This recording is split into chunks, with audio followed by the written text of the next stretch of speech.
Let's talk Destined Rivals. Now, everyone's going to love this little saying. This is not a video where anything's going to be up on the screen, so put it on in the headphones while you're going for a walk, pop it on in the car while you're going for a drive, or, as everyone seems to love, pop it on the telly while you're doing some housework or just chilling at home. Let's talk all things Destined Rivals. Now, it was approaching $600 a booster box very, very recently. Now, of course, I'm located in Australia, if you couldn't pick that up from the accent. And before we touch on Australia and what the prices are here, if you're new to the channel, my name's Michael, PokeGirls. We talk all things Pokemon investing here. Thank you very much for tuning in if you're new here. And also, an even bigger thank you an even bigger thank you for those of you that tune into every episode or are repeat watchers of the channel. I really, really appreciate it. Without your support, this channel doesn't happen. So prices in Australia, we've had some confirmed sales north of $1,000 Australian a booster box. But I know most of the viewers here, of course, based in the US, and that is sort of the going currency, I guess, for Pokemon sealed and singles is to talk in USD. So it was nudging $600 a booster box just recently. Now, I want to talk about a couple things with Destined Rivals. And the first one I want to touch on is reprints / print run for Destined Rivals. The second thing I want to chat about is the sealed collectability in itself of Destined Rivals booster boxes. The third thing I want to talk about is the singles. And the fourth thing I want to talk about at the end of this video is where to from here?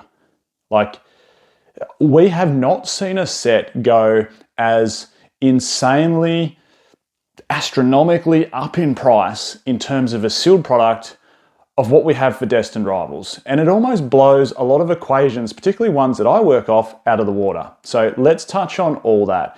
First things first, the print runs for Destined Rivals. And this is the biggest premise. If it cops another print run, of course it's going to drop the prices. And in fact, we're already seeing a retraction in some of the singles prices. Mewtwo seems to be holding fairly strong. Garchomp, or Cynthia's Garchomp, I should say, coming down a little bit. Ethan's Ho-Oh, Rocket's Moltres coming down a little bit. And a lot of those sort of ancillary hits like the Gold Mewtwo coming down in price a little bit. And this is what we should expect. Don't forget, this came out in May 2025.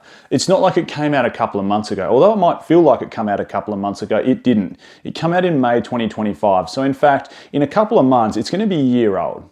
And I know that it's not much in the grand scheme of things, but it feels like this set came out yesterday and it just didn't.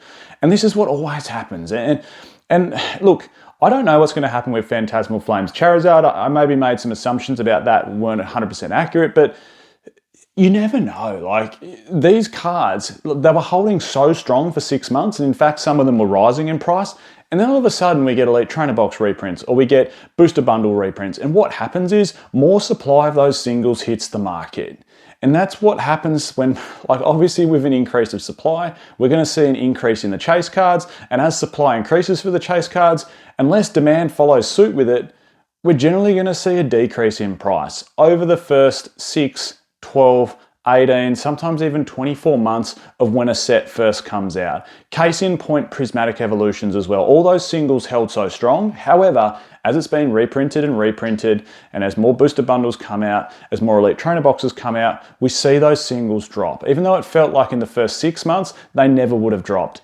And look, that is what could happen to Phantasmal Flames Charizard, in that it hasn't dropped as much as I thought it would drop. It's obviously dropped a lot from release, but it's holding quite strong at a certain price point. But if we see a big booster box reprint, a big Elite Trainer box reprint, a big booster bundle reprint, we're going to see more Charizards on the market, and therefore that price could come down a little bit. Anyway, this isn't a topic about Charizard. It's a topic about Destined Rivals. So if it gets reprinted, we could see singles come down in price. And of course, if we see a booster box reprint, we should see a slight retraction in the booster box price. However, another premise I want to make is there's so many people sitting on the sideline for Destined Rivals, it feels like. Me, like, I'm one of them. I'll put my hand up. But it's like, I didn't expect it to go up this quickly. And my play for Destined Rivals was quite a simple one. Buy a few out of the gate. Then, if it cops a reprint, buy more. Or, if it doesn't cop a reprint, I was like, well, maybe, it might get to $400 or $500 a booster box when it's 18 months old. And then it's like, is another booster box even coming for this set? And if it doesn't, and it's still $400 or $500 a box, it's like, that's a good time to buy, because this could go to $1,000 booster box pretty quickly.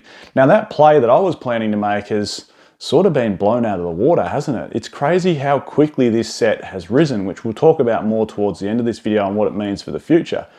But with print runs, unless we see a booster box reprint, it's not going to squash booster box pricing.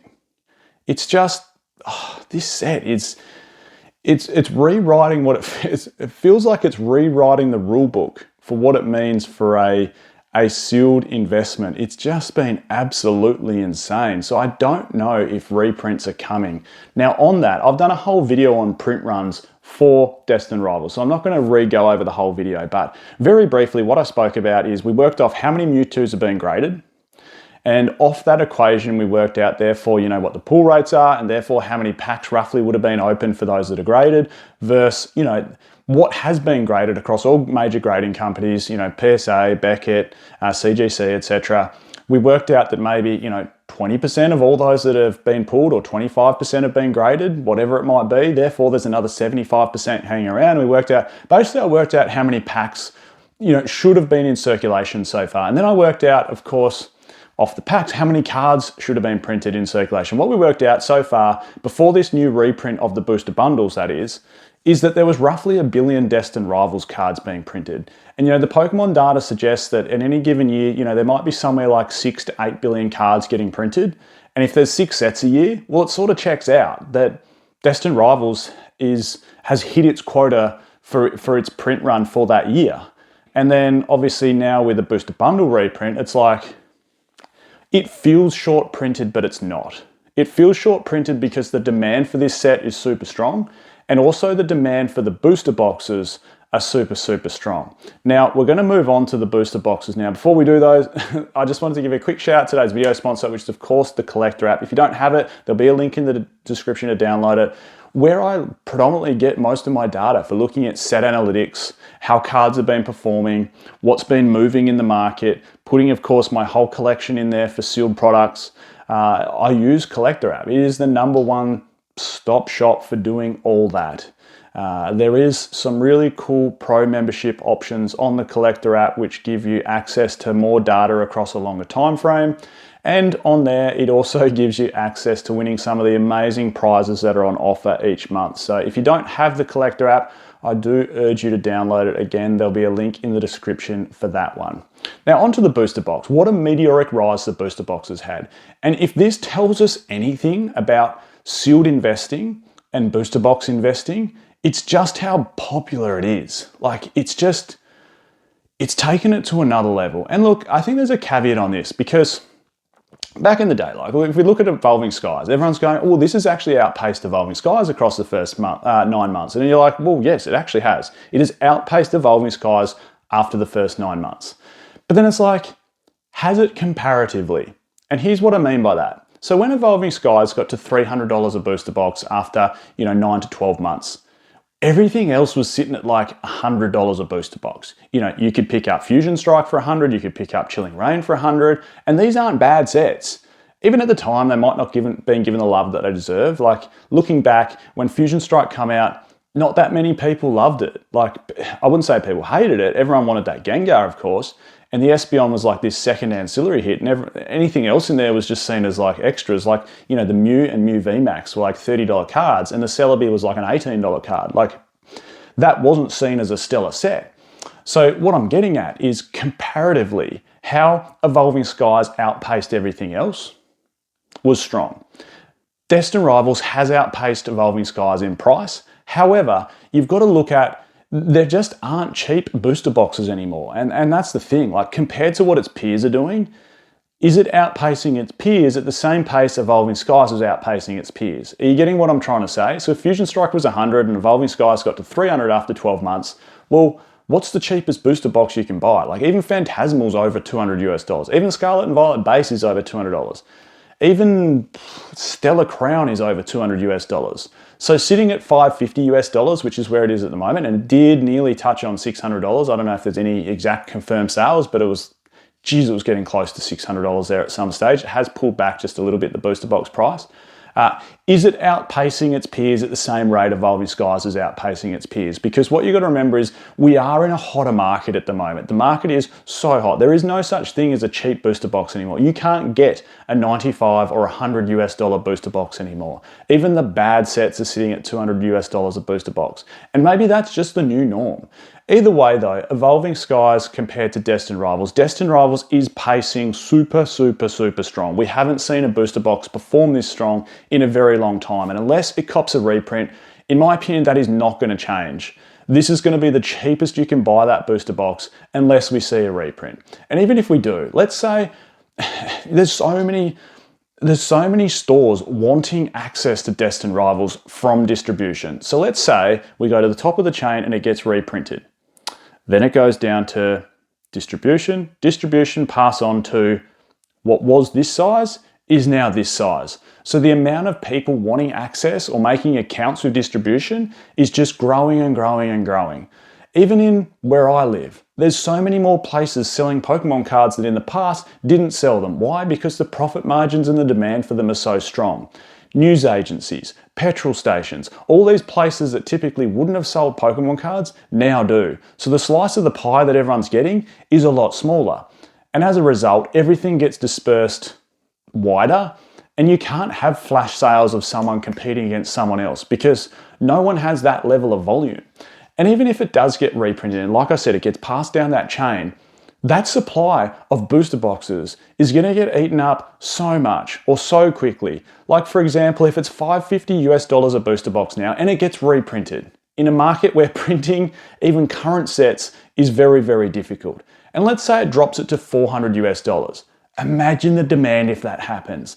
People are just going to go, whoa, like this could well be our final chance to ever buy Destined Rivals sub $500 a booster box. And then what do you know?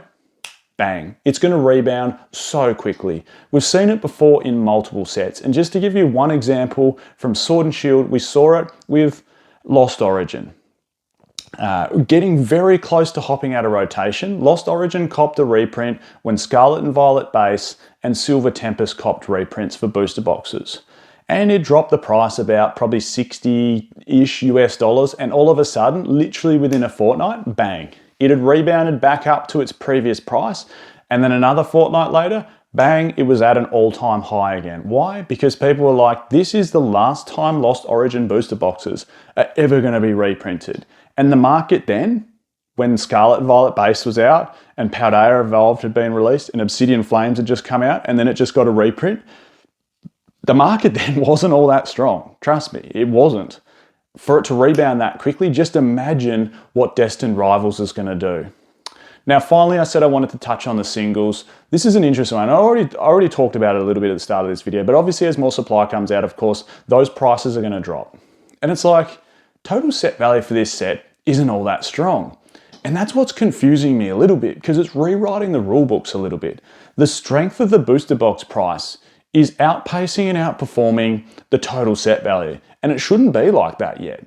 All my metrics say that about that 3 to 5 year mark is when, generally speaking, if it's a strong or a medium to strong booster box at that sort of 5 year mark, the booster box price gets very close to total set value. And generally speaking, at about the 3 to 4 year mark, it might be about half. So the booster box price might be about half the total set value. It's not often at launch that the sealed product is already half the price of what the total set value is. And that's what we're seeing with Destined Rivals. Obviously singles have come down a little bit. And generally when singles come down a little bit, we generally see that the box price at launch and at start comes down a little bit. But the opposite's happening. The box price is climbing and set value is coming down a little bit. And as a result, like it's already 50%, like I said, of total set value. That's an insane, you would argue based on most metrics that the booster box is actually overpriced, but I don't think it is. And I think the reason for that is the booster box isn't feeling overpriced because there are so many sealed collectors and investors in the hobby now. People want a slice of that as a sealed product. Like that is a collectible in itself. It literally has Giovanni and Mewtwo and like the Team Rocket logo all around it. And we know what happens with booster boxes with that in the past. Like, look at the original Rocket set, look at EX Team Rocket returns. I'm not saying this set is anywhere near as strong as those, particularly EX Team Rocket returns. However, people just want a slice of that sealed pie. Now, finally, I said I would touch on where to next and what happens as an investment. Like I said, if this doesn't get reprinted, it'll go absolutely astronomical, more so than what it already has. And that's my play with it now. I'm still thinking if it gets reprinted, I'm going to buy more. If I don't have access to get more and it sits relatively stable as it gets closer to hopping out of rotation at, and I'm just plucking a number out of the air. This isn't a prediction video where I'm saying this is what I think it'll be. But there's a long time that this is still in rotation. And let's say 6 months before it hops out of rotation, or a few months before it hops out of rotation, pretty much where we're sitting with a set like Paldea Evolved at the moment, which is about to hop out of rotation. If Destined Rivals is still sitting somewhere around $700 US, I think that would be a great time to buy it. And I know that sounds a bit stupid, but that's my game plan, and I guess that's my advice to anyone now with Destined Rivals is we've seen some rapid growth very quickly. There could still be a reprint happening because it's well and truly in the reprint window. If that does happen, I would suggest buy it. Alternatively, if that doesn't happen and it stays at a reasonable price before it hops out of rotation, $700-800 US, and I know that might not sound reasonable, and no other set does that. That's stupid pricing, but it's not going to be. Look at something like Evolving Skies. And again, I'm not comparing this as a set to Evolving Skies because it's not as good. But the sealed product will be so investable and so collectible. So that's my advice on where to for the future for Destined Rivals. I'm Michael, Poke Oz. Thanks everyone for tuning in. I'll catch you all next time.